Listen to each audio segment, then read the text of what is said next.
ഞാനിപ്പോ ചരിത്രം ഒന്ന് പരിശോധിക്കുകയായിരുന്നു. എന്തുകൊണ്ടായിരിക്കണം അദ്ദേഹം ലയോ 14 എന്ന പേര് തിരഞ്ഞെടുത്തത്? ലയോ 13 1878 മുതൽ 1903 വരെയാണ് പാപ്പയായിരുന്നത്. അതായത് ഏറ്റവും കൂടുതൽ കാലം ഭരിച്ച 4 പാപ്പാമാരിൽ 4ാമത്തെ സ്ഥാനമാണ് ലയോ 13 പാപ്പയ്ക്കുള്ളത്. നമ്മൾ ശ്രദ്ധിക്കണം, ലോകത്ത് അറിയപ്പെട്ട ഒരു ചാക്രിക ലേഖനം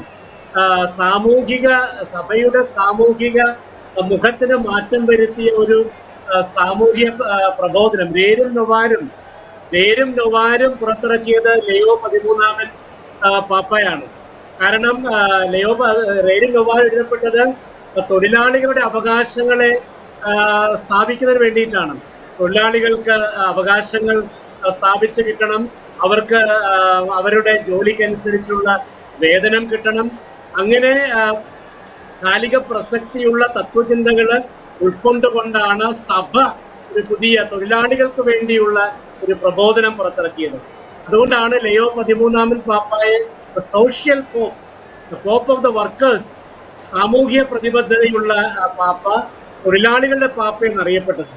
അപ്പോ ഞാൻ ചിന്തിക്കുകയാണ്, ഈ ലയോ 14 20ാം നൂറ്റാണ്ടിലെയോ 21ാം നൂറ്റാണ്ടിലെയോ പാപ്പാമാരുടെ പേര് ഒന്നും എടുക്കാൻ ആഗ്രഹിച്ചില്ല.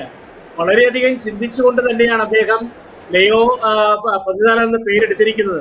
അപ്പൊ അതിൽ തന്നെ നമുക്ക് വലിയ പ്രതീക്ഷയുണ്ട്. തൊഴിലാളികളുടെ ഒരു പാപ്പ, സാമൂഹിക പ്രതിബദ്ധതയുടെ ഒരു പാപ്പ.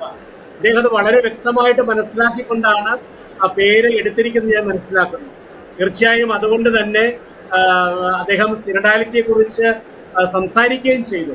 അതുകൊണ്ട് തന്നെ ഫ്രാൻസിസ് പാപ്പായുടെ ഒരു തുടർച്ചയായിട്ട് ഈ പാപ്പയെ കാണുവാൻ സാധിക്കുമെന്നാണ് എൻ്റെ ഒരു ചിന്ത.